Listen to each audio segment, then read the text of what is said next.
Bakit nga ba Coast Guard at hindi Navy ang ipinapadala sa West Philippine Sea? Alam niyo bang ito ang madalas itanong ng ating mga kababayan? Una sa lahat, ang Philippine Coast Guard at Philippine Navy ay magkaiba ang mandato. Ang Philippine Coast Guard ay nakafocus sa maritime governance. Kapag sinabi mong maritime governance, tinutukoy nito ang maritime safety, marine environmental protection, at maritime law enforcement. Ito ang aming core functions na naaayon sa Republic Act 9993 at ipinapatupad namin mula sa ating mga panloob na katubigan hanggang sa exclusive economic zone ng Pilipinas. Sa kabilang banda, ang tungkulin ng Philippine Navy na bahagi ng Armed Forces of the Philippines ay territorial defense. Ito ang kanilang pangunahing mandato na naaayon sa ating konstitusyon. Subalit kung ganito ang pinagkaiba ng kanilang mandato, ay bakit Philippine Coast Guard ang kadalasang nakikita natin sa balita pagdating sa usapin ng West Philippine Sea. Ito ay dahil sa ang Philippine Coast Guard ay isang civilian maritime law enforcement agency.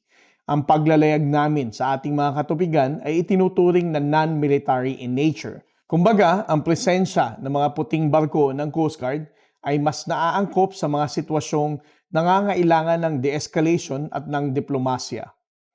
Ito ang tinatawag naman nating Coast Guard diplomacy.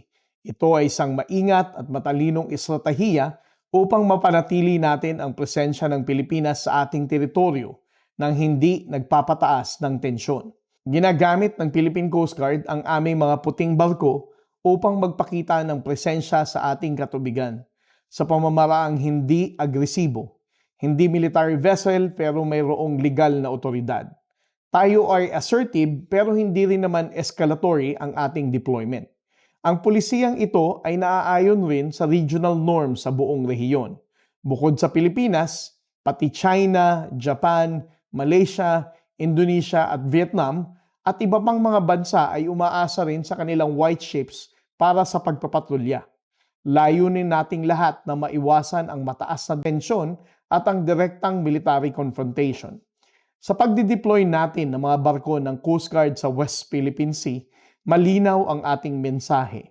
Ito ay nangangahulugan na alam natin ang ating karapatan at titindigan natin ito upang hindi magpasimula ng kahit anumang kaguluhan. Subalit wag nating isipin na papalitan ng Philippine Coast Guard ang responsibilidad ng Philippine Navy.